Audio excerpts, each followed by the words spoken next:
ত্রয়োদশ জাতীয় সংসদ নির্বাচনের তফসিল ঘোষণার ২৪ ঘণ্টা পেরোনোর আগেই ইনকিলাব মঞ্চের মুখপাত্র ও ঢাকা ৮ আসনের সম্ভাব্য সংসদ সদস্য প্রার্থী শরীফ ওসমান হাদীকে গুলি করে দুর্বৃত্তরা।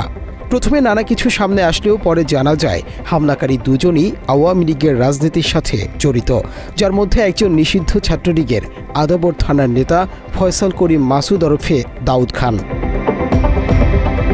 তদন্ত সংশ্লিষ্ট সূত্রের দাবি, কয়েক মাস ধরে পরিকল্পনা করে হামলাটি চালানো হয় এবং উদ্দেশ্য ছিল দেশের বড় ধরনের অস্থিতিশীলতা তৈরি করা। হামলার পরপরই পালানোর ছকও কার্যকর করা হয়।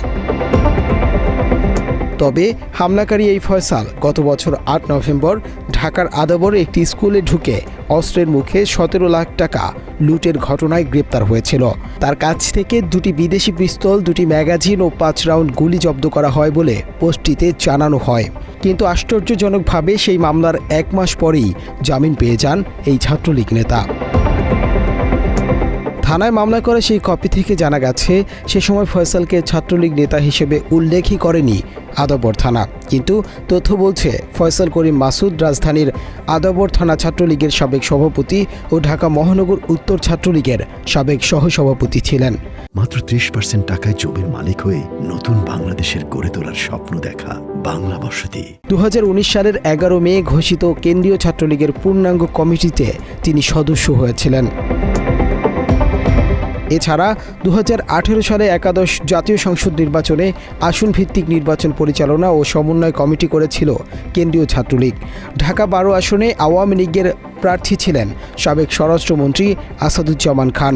এই আসনের সমন্বয় কমিটির সদস্য ছিলেন এই ফয়সাল করিম। নামধারী এবং পদধারী ছাত্রলীগ নেতা হবার পরও অস্ত্র মামলায় গ্রেপ্তার হওয়া ফয়সালের নামের পাশে ছিল না ছাত্রলীগ ট্যাগ। শুধু তাই নয়, গ্রেপ্তারের পর ফয়সাল করিমের জামিনের জন্য হাইকোর্টে আবেদন করেন অ্যাডভোকেট কায়সার কামাল ও অ্যাডভোকেট মাহফুজুর রহমান। চলতি বছরের ১৬ ফেব্রুয়ারি বিচারপতি মোহাম্মদ আলী ও বিচারপতি এস.কে তাহসিন আলীর বেঞ্চ তাকে ৬ মাসের জামিন দেন। আদালতের নথি অনুযায়ী ওই দিন আদেশ দেওয়ার পর আনুষঙ্গিক প্রক্রিয়া শেষে মাত্র ৩ দিনের ব্যবধানে ১৯ ফেব্রুয়ারি আদেশটি সুপ্রিম কোর্টের ওয়েবসাইটে প্রকাশিত হয়। সাধারণত আদেশ প্রস্তুত ও আপলোডে সময় লাগলেও এই ক্ষেত্রে প্রক্রিয়াটি তুলনামূলকভাবে দ্রুত সম্পন্ন হয়েছে বলে নথিতে দেখা যায়।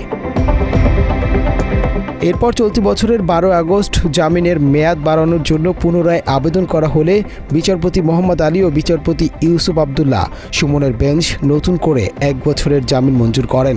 ফলে অস্ত্র আইনের মামলায় গ্রেপ্তারের পর এক দফা ৬ মাস এবং পরবর্তী দফায় ১ বছরের জামিন পান ফয়সাল করিম মাসুদ। গুলিবর্ষণ ও ডাকাতির মতো সহিংস অপরাধের অভিযোগ থাকা সত্ত্বেও দীর্ঘমেয়াদের জামিন পাওয়ার ঘটনা আইনের চোখে সবার সমতার প্রশ্নে নতুন করে সন্দেহ তৈরি করেছে। আইনগতভাবে হাইকোর্টের আদেশ বৈধ হলেও ফয়সাল করিম মাসুদের মামলায় জামিনের সময়কাল, ধারাবাহিকতা ও দ্রুততার বিষয়গুলো আবারও আলোচনায় এনেছে গুরুতর অপরাধে অভিযুক্তদের ক্ষেত্রে জামিন নীতিমালা কতটা কঠোরভাবে প্রয়োগ হচ্ছে এবং বিচার ব্যবস্থার স্বচ্ছতা ও জবাবদিহি নিশ্চিত করতে কী ধরনের সংস্কার প্রয়োজন। মুনতাসির তাসরিফ, বাংলা এডিশন।